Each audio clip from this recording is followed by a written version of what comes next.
주님의 기도로 시작하겠습니다. 성부와 성자와 성령의 이름으로. 하늘에 계신 우리 아버지,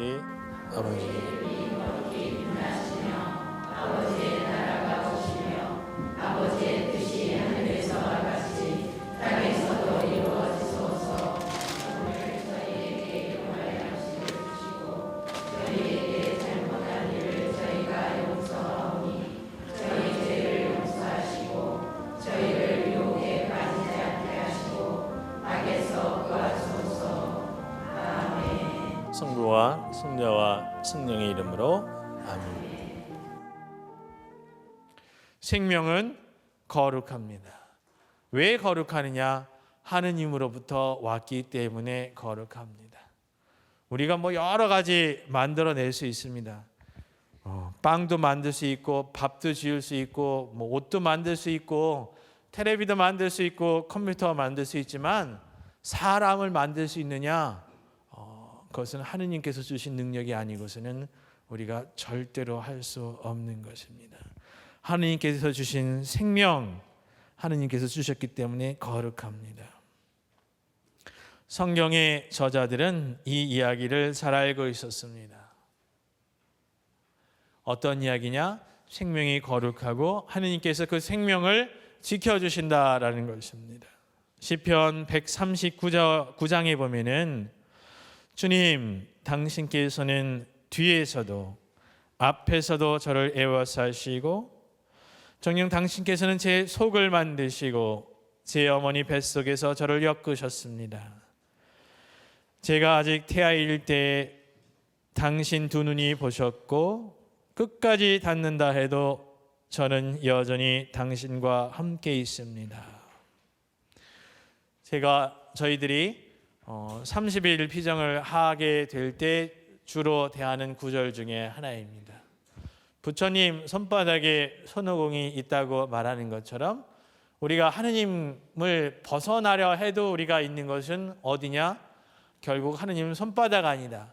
하느님께서 그렇게 우리가 어디 있든지 간에 라는 말은 조금 더 변형시켜서 말씀드리면 어떠한 처지든 간에 우리의 마음이 얼마나 일그러져 있고 아니면 우리의 마음이 얼마나 활기차든지 간에 하느님께서는 우리를 전부 다 바라보시고 우리의 생명을 동행하신다라는 것을 잘 드러내주는 시편 말씀입니다. 그것으로부터 무엇이 시작될 수 있느냐? 하느님께 대한 신뢰가 시작됩니다. 우리가 잘 알고 있듯이 욥이 이러한 구질구질한 인생살이에 대해서 잘 표현하고 있습니다.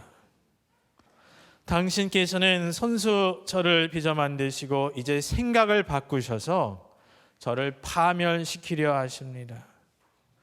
당신께서 저에게 생명과 자애를 베푸셨는데 이제 당신께서는 이러한 것들을 마음에 숨기셨습니다. 제가 죄를 지으면 당신께서는 이를 지켜보시다가 저를 그 죄에서 풀어주시지 않으실 것입니다. 당신께서는 저를 거슬러 증인들을 새로 세우시고 저를 향한 당신의 원한을 키우시며 저를 칠 군대를 계속 바꾸어가며 보내십니다. 도대체 저를 왜 태어나게 하셨습니까? 저를 왜 어머니 뱃속에서 나오게 하셨습니까? 차라리 칵 죽어버렸더라면 이 모든 것을 보시지 않을 터인데 라는 것이 욥이 우리들을 대신해서 하는 기도다라고 볼 수가 있습니다. 유명한 의사를 찾아가서 있는 재산 다 바쳐서 고쳤다 했더니 또 암이 멀리 퍼졌다, 이것이 있다, 이런 것이 하면 이거 웃을 일이 아닙니다. 사실 사람들은 어떻게 되냐? 빨리 데려가시든가 아니면 뭘 잘못했길래 나를 이렇게 치시는가라는 거 누구든지 가질 수 있는 생각이고, 여러 가지 이유에서 집안이 어려워지신 분이나 가족과 헤어져서 사시는 분들이나 아니면 집안에서 살지만 집 같지 않은 집에서 사시는 분들도 이런 생각을 많이들 하고 사실 것입니다. 고통받는 이런 여러 사람들의 울부짖음은 이러한 울부짖음과 그런 것에 대해서 생명의 주인에게 따지는 것, 그것도 성경 안에는 포함되어 있습니다. 믿는 사람이라면 그것을 할 권리가 있습니다. 그리고 이러한 것을 통해서 하느님께서는 말 못하실 분은 아닙니다. 하느님께서는 다 들어주시고 나중에 대답을 해주신 분이다라는 것을 우리가 욥기에서 들어서 알고 있고, 욥기뿐만 아니라 우리의 삶에서 얼마든지 듣고서 알 수가 있습니다. 그러니까 이러한 분들이 계시면 더욱더 성경 말씀을 읽도록 도와주시기 바랍니다. 호소할 데가 없으면 누구한테 가서 호소하냐? 하느님한테 가서밖에 호소할 수 없는 것이고, 하느님께서는 그것을 절대로 모른 척하지 않으신다라고 성경 말씀에서는 우리에게 가르쳐주고 있습니다. 이런 것이 생명입니다. 거룩하기도 하고 하느님께서 지켜주시기도 하고 힘들기도 하지만 결국 하느님 손 안에 있고 하느님께서 이끄시는 것이 생명입니다. 새로 태어난 조카를 보면은 금세 커가는 것이 보이는데, 집에 모신 어른 중에서 치매에 걸리셨는데 이 치매에 걸린 분들은 왜 금세 나빠지지 않는가? 치매 걸려가지고 또는 누워가지고 요즘 3년 훨씬 더 많이 사시는 분들이 훨씬 더 많습니다. 10년, 글쎄 길게는 15년까지 가는 경우도 많이들 있습니다. 아이들은 힘들어도 참고 보람이 있지만 어른분들이 생명이 다해가는 과정에서 그러한 것을 참기라는 것은 상당히 어렵습니다. 왜냐하면 첫 번째 것은 생명과 관련이 되고 두 번째 것은 죽음과 관련이 되기 때문에 그렇습니다. 죽음은 아무리 좋게 이야기해도 기분 나쁜 것입니다. 아무리 자연스러운 죽음이라 할지라도 섬뜩한 것입니다. 그래서 그런지 이스라엘 사람들은 죽은 사람의 문화에 대해서 아무것도 알지 못했습니다. 제가 성경 말씀을 잘 알지는 못하지만 돌아가시면 3일장을 한다 이런 것은 잘 모르겠습니다. 요셉이나 아니면 야곱은 에집트 어떠한 그러한 문화의 영향을 받아가지고 며칠 동안 곡을 했다 이런 말이 있지만 이스라엘 사람들 안에서는 그러한 모습이 별로 없습니다. 그리고 제가 아는 한에서는 오늘날 이스라엘 사람들이나 팔레스티나 지방 사람들 죽으면 바로 그 다음 날 묻습니다. 아니면 그날 묻습니다. 하지만 죽음은 성서에서 봤을 때 근본적으로는 자연스러운 생명 현상입니다. 어떻게 자연스럽냐? 태어났으니까 죽는 것입니다.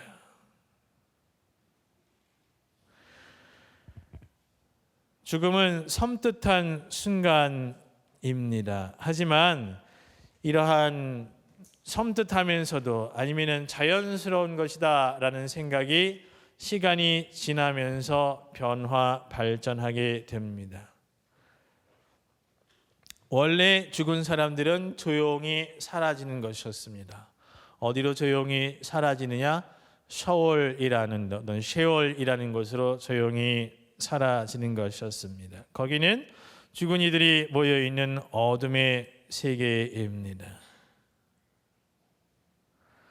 죽었다라는 것은 어디로 가느냐? 어둠의 세계, 하느님의 힘이 미치지 않는 영역으로 갔다라는 것입니다.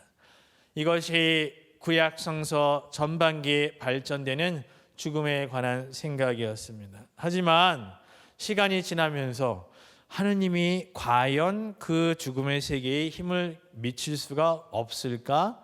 그런 분이 하느님이실 수 있을까? 이러한 질문이 생겨나면서 하느님께서는 죽은 이들의 세계 안으로 밀고 들어갈 수 있으며 그 안에서 영향력을 끼칠 수 있다라는 생각들이 시작됩니다. 사무엘 상권 2장 6절, 또 시편 139장 8절 말씀 등이 그러한 것입니다.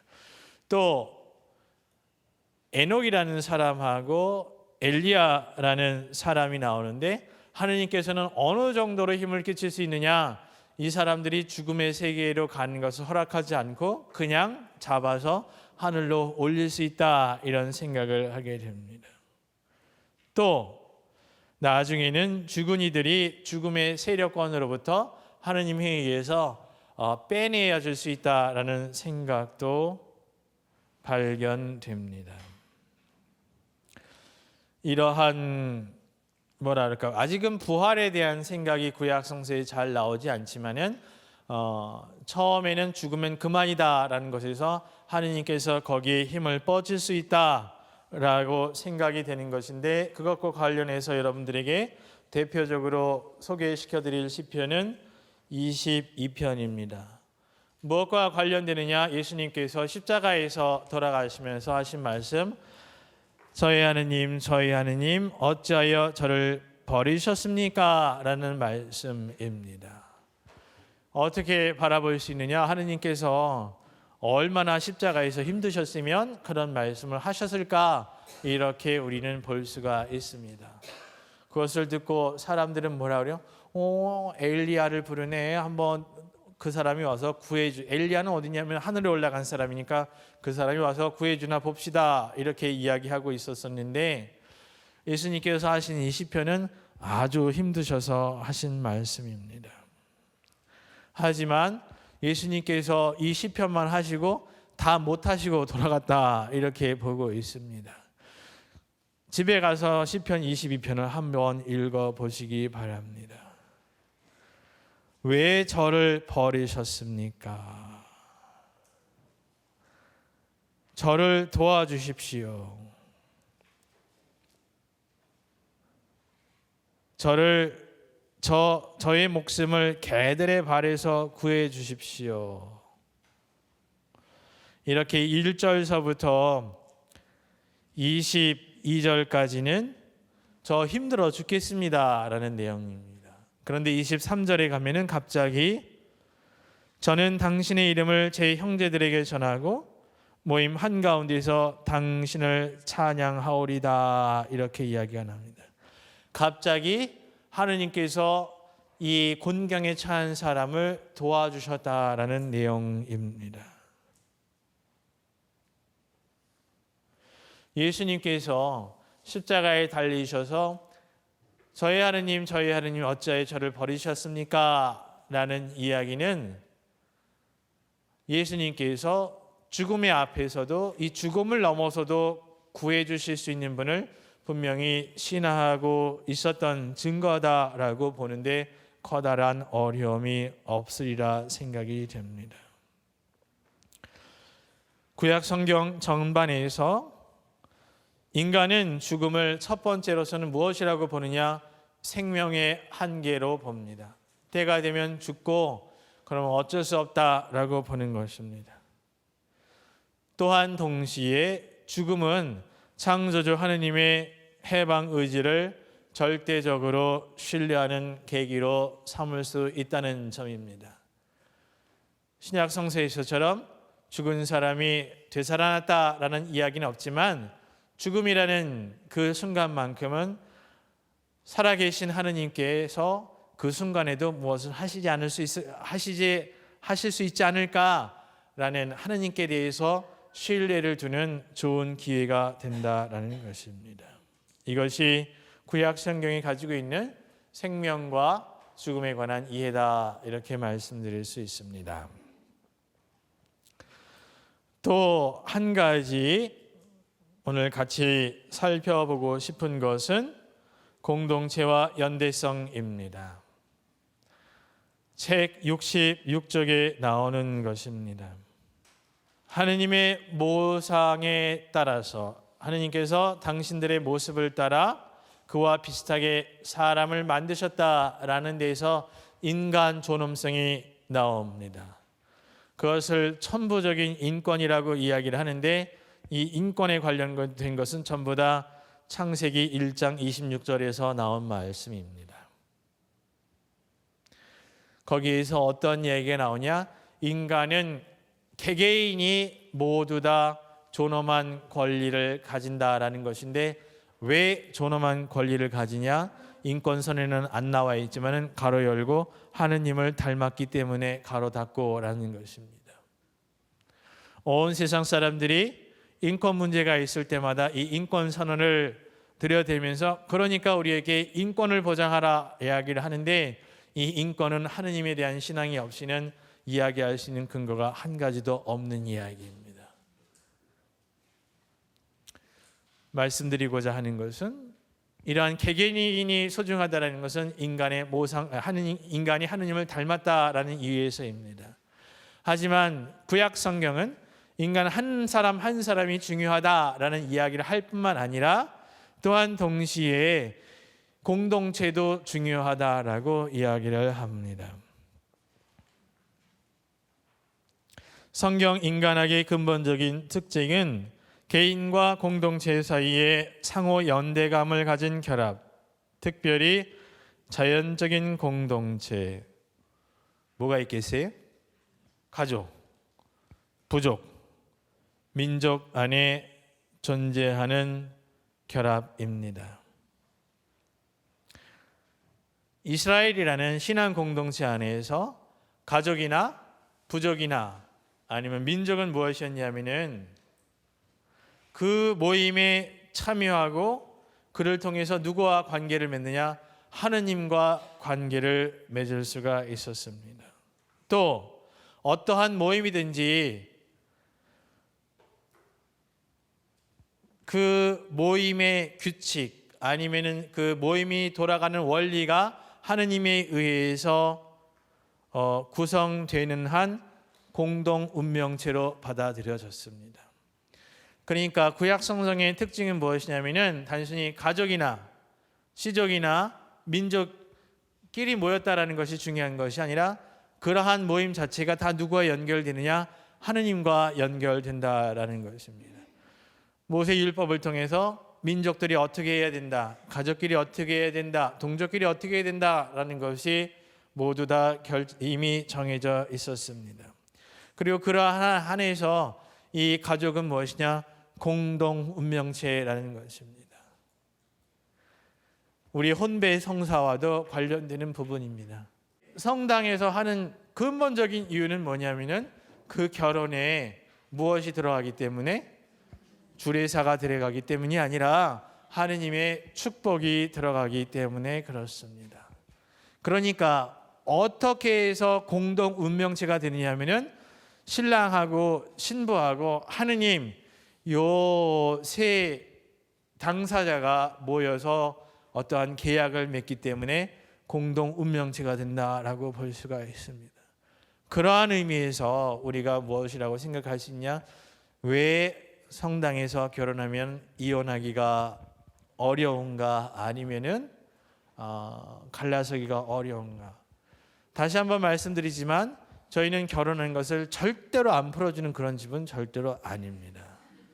왜냐하면 결혼을 한다고 사기치는 사람들도 많이 있기 때문에 그렇습니다. 나 너 사랑해 라고 얘기하고서는 나를 사랑하지 않고서 내가 가지고 있는 돈을 사랑하는 사람이 너무나 많다라는 것입니다.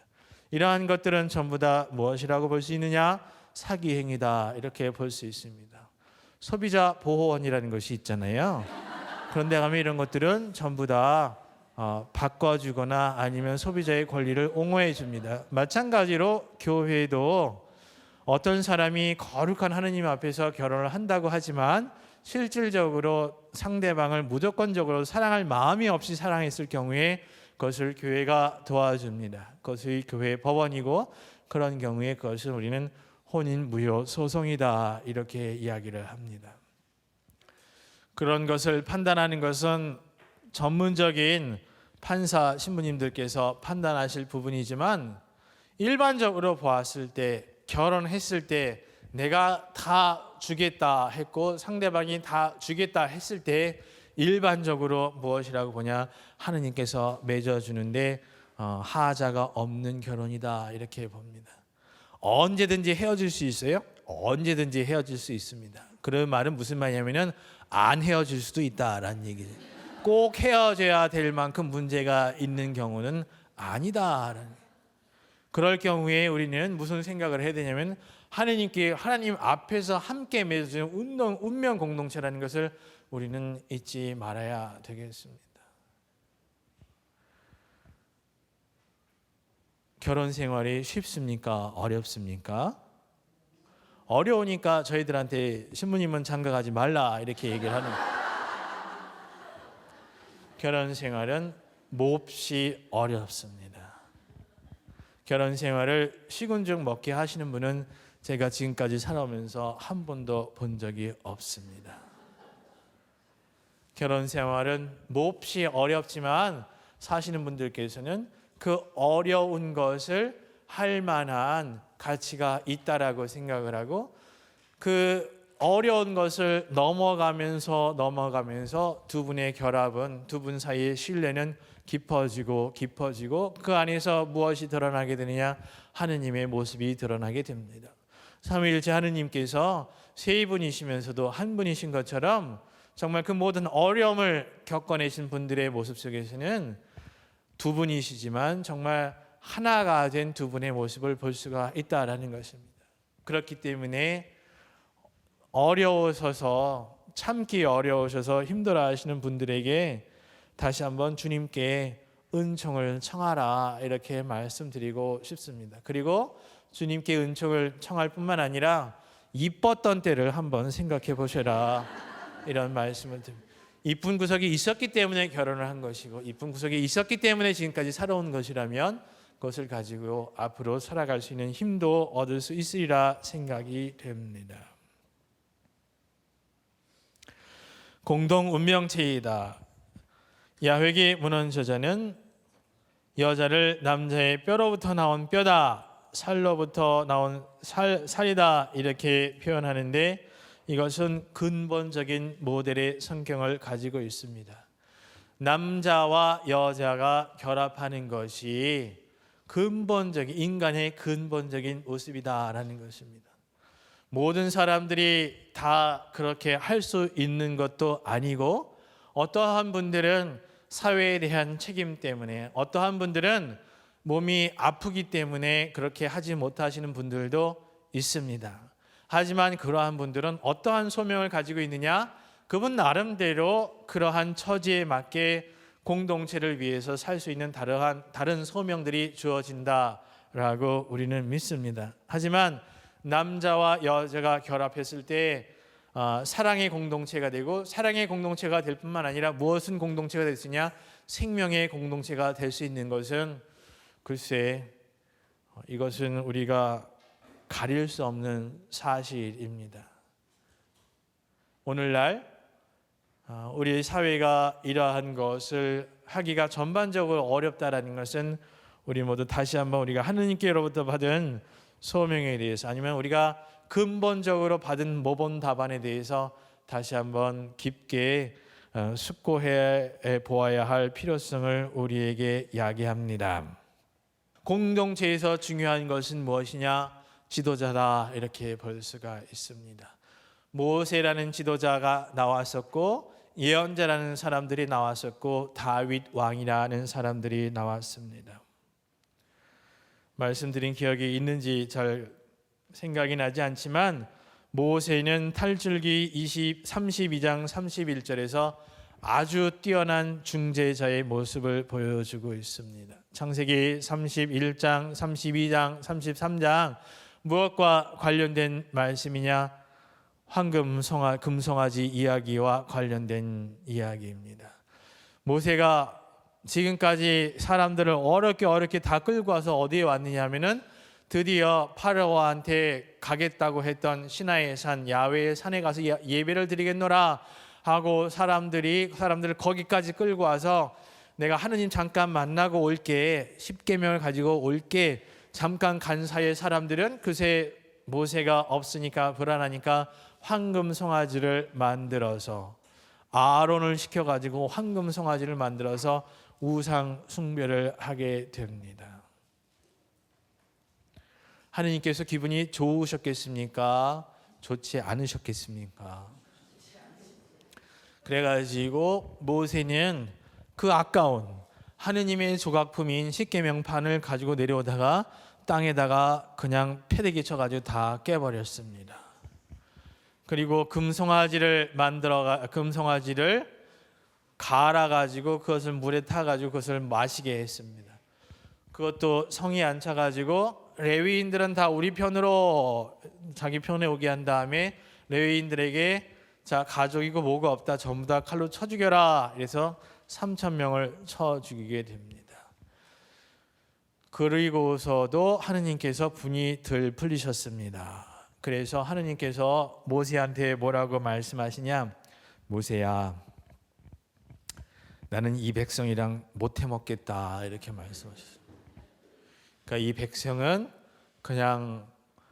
이 백성은 더 이상 내가 책임질 수 없고 내가 너로부터 훌륭한 민족을 일으켜서 축복해 주겠다 그랬더니 모세가 뭐라 그랬어요? 하나님 감사합니다. 그죠? 이 백성은 정말 나쁜 사람들입니다. 지금까지 저를 무리바에서 마사에서 저를 얼마나 못 살게 굴었는지 모르겠습니다. 저도 이 사람들 죽을 지경입니다. 이렇게 얘기하지 않고 하나님 그러면 안 되시는데요. 이렇게 얘기를 했어요. 하나님 그렇게 하면 이집트 사람들이 당신을 욕하지 않겠습니까? 라고 말씀을 하면서 모세가 여기서 무슨 역할을 하냐면 중재자의 역할을 합니다. 하느님과 이스라엘 백성 사이의 중재 역할을 합니다. 이러한 사람이 어디에 필요하냐? 공동체에 필요합니다. 공동체, 이 사회에서는 누가 필요하느냐? 정치인이라는 사람들이 필요합니다. 이 정치인들은 공동체를 서로를 중재해 가지고 하나로 만드는 사람들이고, 가족 공동체에도 중재인이 필요합니다. 그것이 엄마가 될 수 있고 아빠가 될 수 있고 큰 누나가 될 수도 있을지 모르겠지만 어떤 중재인이 필요하다라는, 본당 공동체에도 그런 중재인들이 필요하다. 물론 대부분의 본당에서는 신부님들께서 그러한 역할을 하고 있지만 어떤 공동체든지 간에 중재인이 필요하다. 그런데 이 중재인은 어떠한 사람들이냐? 자기 이익을 돌보지 않는 사람들입니다. 그리고 하느님하고 공동체를 연결시켜 주는 사람입니다. 이러한 사람이 없다라면 공동체는 존재할 수 없는 것입니다. 이러한 모세의 중재인, 다른 사람을 위해서 자기 목숨을 아끼지 않고 내놓는 이러한 중재인을 하게 된 사람은 누구냐? 나중에 이사야서에 나오는 야훼의 종, 주님의 종입니다. 그리고 그 모습이 신약 성서에 가면 누구에게서 드러나냐? 예수 그리스도에게서 드러난다, 이렇게 볼 수가 있습니다. 그렇기 때문에 그분을 우리는 하늘과 땅의 유일한 중개자라, 이렇게 이야기를 합니다. 그 밖에 여러 가지 연대성에 관련해서 크고 작은 생각들이 납니다. 원칙적으로 이스라엘 사람에게 이웃은 자기 동족이며 이스라엘 사람들은 이들을 자기 몸처럼 사랑해야 합니다. 하지만 이방인이나 손님에게도 같은 사랑을 실천해야 합니다. 무엇이라고 나오냐? 레위기 19장 34절에 보면은 너희 땅에서 이방인이 함께 머무를 경우 그들을 억압해서는 안 된다라고 가르칩니다. 우리나라에 외국인 노동자들이 100만 명이 넘어가고 있고, 이러한 현상은 지금까지 계속 증가해 온 것을 보아서 앞으로도 더 늘어갈 것이다 생각이 됩니다. 이런 사람들을 어떻게 대해야 하는지, 물론 이러한 것들은 이스라엘 사람들의 특수한 체험과 관련되어 있습니다. 너희들이 이방인들 가운데에서 고생을 했기 때문에 이제 너희가 땅을 차지하게 되면은 다른 이방인들한테 그렇게 복수해 줘서는 안 되고 그 사람들을 잘 대해 줘야 된다라고 이야기를 합니다. 안타까움에 전하는 말씀은 오늘날 이러한 사실이 아직도 그 약속된 땅 팔레스타인에서 그대로 변화가 없다라는 것입니다. 이스라엘 사람들과 팔레스티나 사람들의 여러 가지 긴장 갈등 관계에 있어서 누가 더 잘했느냐, 누가 더 잘못했는가를 따지기 시작하는 순간 문제는 해결되는 것이 아니라 문제는 더 커진다라는 것을 우리가 알게 됩니다. 점점 더 많은 이민자들이 생기고 점점 더 많은 사람들이 고향을 떠나서 살아가게 되는 상황에서 이러한 공동체와 관련된 하느님의 특수한 조항들은 우리에게 중요한 가르침을 줍니다. 또 사랑하라는 말씀은 아니더라도 위험에 처한 적도 도와야 한다라는 가르침이 자주는 아니지만 그래도 발견이 됩니다. 탈출기 23장 4절 이하에 보면은 길을 잃고 헤매는 원수의 가축을 임자에게 되돌려 주어야 된다 이렇게 가르칩니다. 그냥 잡아 드시고 싶을 수도 있지만 아니면 잊어버렸구나, 잘 됐다 이렇게 하고 끝날 것이 아니라 찾아 주어야 된다라고 가르쳐 줍니다. 또 잠언 25장 21절 이하에는 원수가 줄이거든 먹을 것을 주고 목말라 할 경우 물을 주어라 이렇게 가르칩니다. 이러한 것들이 구약에 나와 있는 원수들에 대한 가르침이고 이러한 것이 신약으로 넘어오면서 더 구체화되고 명확하게 드러납니다. 로마서 12장 20절의 말씀은 이 잠언의 말씀을 그대로 받아서 발전시키고 있고 예수님의 말씀 원수도 사랑하여라 하는 말씀은 이러한 구약의 가르침을 바탕으로 하고 있다라고 볼 수가 있습니다. 이스라엘 사람들에게서 특별한 개념 중에 하나는 형제에 관한 개념입니다. 형제는 특권층에만 해당되는 것이 아니라 이스라엘 자손들이면 누구나 형제가 되는데 여기에는 왕은 물론 노예들도 포함됩니다. 높은 사람도 우리의 형제이고 우리의 종들도 우리의 형제일 수가 있습니다. 신명기 15장 12절에서부터 18절까지의 말씀은 어떠한 내용이냐면은 너희 동족 중에서 여차저차해서 몸값을 내고 팔려온 사람이 있다라는 것입니다. 이스라엘 사람들은 그러한 경우가 있었다라는 것이고 그런 사람들을 어떻게 하라 그러냐면은 종으로 부리라 이야기를 합니다. 얼만큼 부리라 얘기를 하냐면은 7년을 부리라 이야기를 합니다. 7년째 되는 해 6년을 부리고서 7년째 되는 해 풀어주라 이렇게 이야기를 합니다. 왜냐? 동족이기 때문에 그렇다라는 것입니다. 만약에 그 사람이 아닙니다, 저는 주인님에게서 머무는 것이 더 좋다고 할 경우에는 받아들일 수 있지만 그렇지 않을 때는 풀어주어라. 네가 그 사람 때문에 너희 동족 때문에 7년 동안 대접 잘 받고 살지 않았느냐, 그 사람이 몸값을 다 내지 못했을지라도 풀어준다라면 하느님께서 그것을 갚아주실 것이다 라고 이야기하고 있습니다. 이스라엘 사람들에게만 해당하는 것인지 그렇지는 않으리라 생각이 됩니다. 우리 사회에서 더 이상 종과 주인의 관계는 없지만 종과 주인 대신에 갑과 을의 관계가 있고 가진 사람들하고 가지지 못한 사람들의 관계가 있고 집주인하고 전세 사는 사람들의 관계는 우리 사이에서 분명히 있습니다. 이스라엘 사람들처럼 우리나라 법에는 이 사람들을 어떻게 동료로 아니면 동족으로 대하라는 법은 없지만 우리가 성경을 읽는 사람들이라면은 성경으로부터 무언가 가르침을 받아내지 않으면 안 되리라 생각이 듭니다. 왜냐하면 가진 것은 함께 사는 것에 비해서는 부차적인 문제이기 때문에 그렇습니다.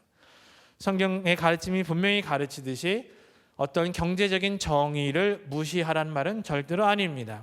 그러한 것들을 어느 정도 분명히 존중해야 되지만은 그것이 절대적인 것이 아니라 사람과 사람 사이의 평등한 관계가 근본적이라는 것을 우리는 잊어서는 안 되리라 생각이 됩니다. 그리고 이러한 평등 사상으로부터 인권선에 나오는 온 세상 사람들은 평등하다라는 것도 나오게 됩니다.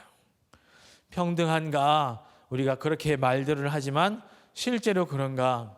능력이 많은 사람하고 능력이 없는 사람하고, 똑똑한 사람하고 똑똑하지 않은 사람하고, 많이 가진 사람하고 많이 가지지 않은 사람하고, 부지런한 사람하고 게으른 사람하고 똑같은가? 차이가 분명히 있습니다. 하지만 그러한 차이들이 있기 위해서는 무엇이 필요하느냐? 그 사람들이 일단은 있어야 됩니다. 똑똑한 사람들만 있으면 똑똑한 사람은 더 이상 없습니다. 똑똑한 사람이 있고 조금 모자란 사람이 있어야 똑똑한 사람이 할 일이 생기는 것입니다. 돈이 많은 사람이 있고 돈이 없는 사람이 있어야 돈도 벌 수가 있고 돈 번 사람이 할 수 있는 일이 있다. 근본적인 것은 무엇이냐면은 함께 더불어 산다라는 것이지, 그 차이가 중요한 것은, 차이는 중요합니다. 하지만 그것이 같이 더불어 사는 것보다 더 중요한가? 그렇지는 않다라는 것을 어떻게 하면은 우리의 실천적인 삶 안에 가지고 들어올 수 있을까에 대해서 우리는 여러 가지로 생각할 수 있어야 되겠습니다.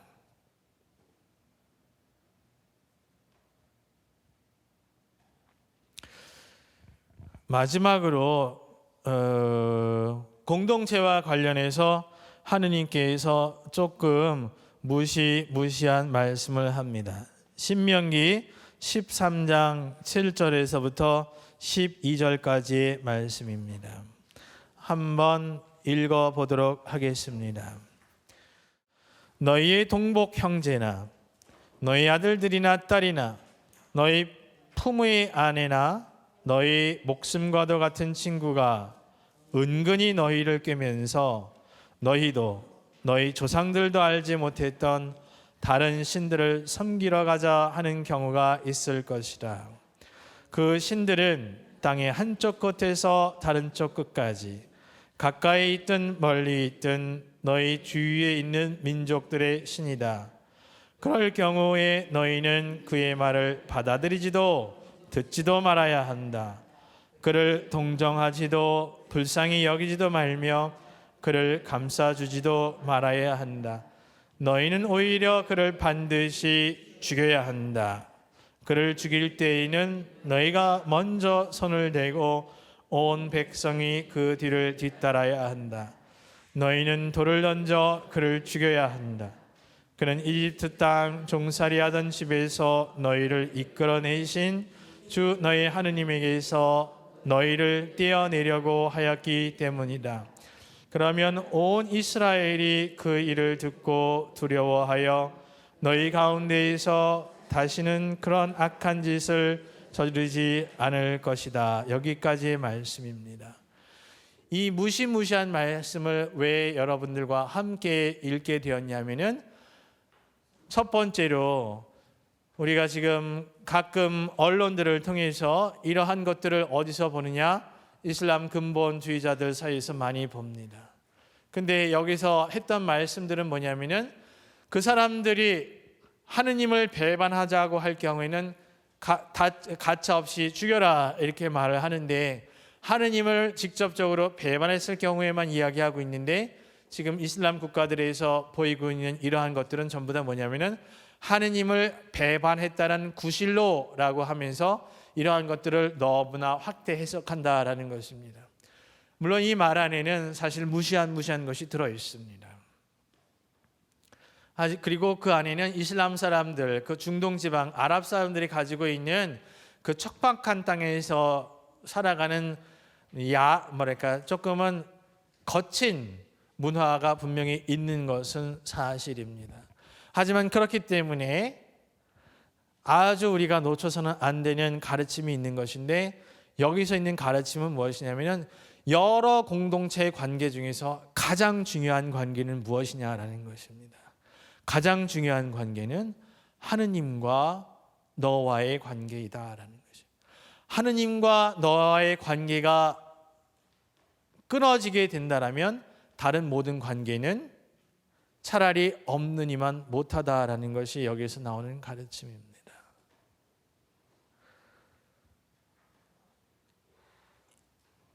그리스도교 신자로서 첫 번째로 우리가 하느님과의 관계를 얼마나 중요하게 여기고 있는가 한번 생각해 볼 필요가 있고, 이스라엘 사람들이 이렇게 말한 데는 하느님과의 관계가 중요한 것이야 라는 어떤 사변적이고 이데올로기적인 생각이 아니라 그러한 체험을 했다라고 생각이 됩니다.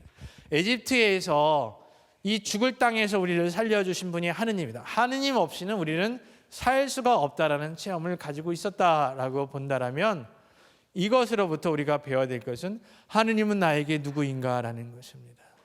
우리가 하느님 가끔은 없으셔도 되고, 가끔 내가 바쁠 때는 하느님께서 글쎄 좀 죄송하지만 잠깐 줄 서서 기다리셔도 되는 그러한 존재로 보고 있는가, 아니면 어떠한 상황에서든지 하느님을 귀한 존재로 여기고 있는가는 이 구절을 통해서 우리가 한 번쯤은 반성해야 될 부분이다, 이런 생각이 듭니다. 두 번째로 이러한 가르침으로부터 어떠한 가르침이 나오냐면은 예수님께서 나중에 하신 말씀입니다. 누구든지 나 때문에 아버지와 어머니와 아내와 자식이나 가정이나 토지나 집이나 버린 사람은 100배로 받을 것이다 라는 말씀이 바로 이것으로부터 나옵니다. 아버지를 버리고 어머니를 버리고 형제를 버리고 자기 책임을 버리는 것은 인륜지상 있을 수가 없는 일입니다. 그래서는 안 됩니다. 하지만 그것이 예외적인 상황이 될 경우가 있는데, 그 경우는 딱 한 가지, 하느님 때문에 그렇게 할 경우에는 가능하다라는 것입니다. 이러한 것으로부터 수녀님들이 결혼하지 않는 것, 신부님들이 결혼하지 않는 것들이 설명이 됩니다. 이렇게 사는 것이 결혼해서 사는 것보다 편해서가 아니라, 우리도 결혼하고 싶지만, 우리도 가정을 이루고 싶지만 하느님 때문에 하지 않을 수 있다. 하느님 때문에 면제된다라는 것입니다. 하느님 때문에 부모님을 모시는 것이, 그것이 마음이 아프면서도 하지 않을 수 있다라는 것이지, 애 키우기 힘드니까 그런 것은 아니다라는 것입니다. 다시 한번 전반적으로 정리를 하면서 우리가 공동체 안에서 살아갑니다. 가정 공동체가 있고, 어떤 집안 큰 식구들이 있을 수가 있고, 내가 참여하는 모임이 있을 수가 있고, 성서 그룹원들이 있을 수가 있고 한데, 물론 근본적으로 또 기본적으로 일상적으로 중요한 것은 인간 관계다. 서로 사이좋게 지내는 것, 이것은 당연한 것입니다. 하지만 그것만 가지고는 너무나 부족하다라는 것. 우리가 그리스도 안에서 형제 자매다라고 이야기할 수 있을 때에는 거기 가운데 분명히 하느님이 계셔야 된다. 그 하느님께서 가운데 자리에 계실 때 그 공동체는 운명 공동체가 될 수가 있습니다. 가정 안에서도 하느님께서 가운데 자리에 계실 때, 그 중심에 계실 때 그 가정은 여러 가지 어려움을 견디고 이겨나갈 수가 있다라는 것입니다. 하지만 하느님께서 가운데 자리에 있지 않고 한켠에 치워져 있거나 아니면 잠깐 자리를 비우셨다라고 보았을 때 그 운명 공동체는 상당히 별 볼 일 없는 공동체가 됩니다. 많이 생각하실 거 없이 돈 많은 부모님이 돌아가시고 유산을 가지고 싸우는 우리들의 모습을 살펴보면 도대체 가족이 무엇인가? 근데 그거 갖고 싸울 수밖에 없는 이유는 뭐냐? 하느님은커녕 그 부모님의 뜻을 따르려는 마음조차도 없고, 사람들의 마음이 전부 다 어디 가 있느냐? 돈에 가 있기 때문에 그렇습니다. 이와 같이 우리의 삶은 하느님을 닮은 존재이고 하느님께서 우리의 생명을 이끌어 주시기도 하지만 우리의 일상 안에는 그러한 모습과 달리 부정적으로 아니면 어그러지게 보여지는 모습들이 너무나 많고 그런 것들이 우리 삶 속에 너무나 가득 차 있습니다. 하지만 그것 자체로 우리는 실망을 해야 될 필요는 없다 생각됩니다. 주님께서 우리와 함께 계시고 당신 말씀을 통해서 우리로 하여금 다시 한번 마음을 가다마 잠고 하느님을 향해서 나아갈 수 있도록 우리를 이끌어 주십니다. 이러한 의미에서 성서 공부를 하시는 여러분들이 일상의 여러 가지 어려움에서 길을 찾을 수 있기를, 정리할 수 있는 방법을 찾을 수 있으시기를, 그래서 정말 행복한 하느님을 섬기는 행복한 정말 부러움을 한껏 받는 그러한 공동체의 이론, 그런 공동체를 이끌어 나아가시기를 빕니다. 오늘 강의는 여기까지 하도록 하겠습니다. 감사합니다.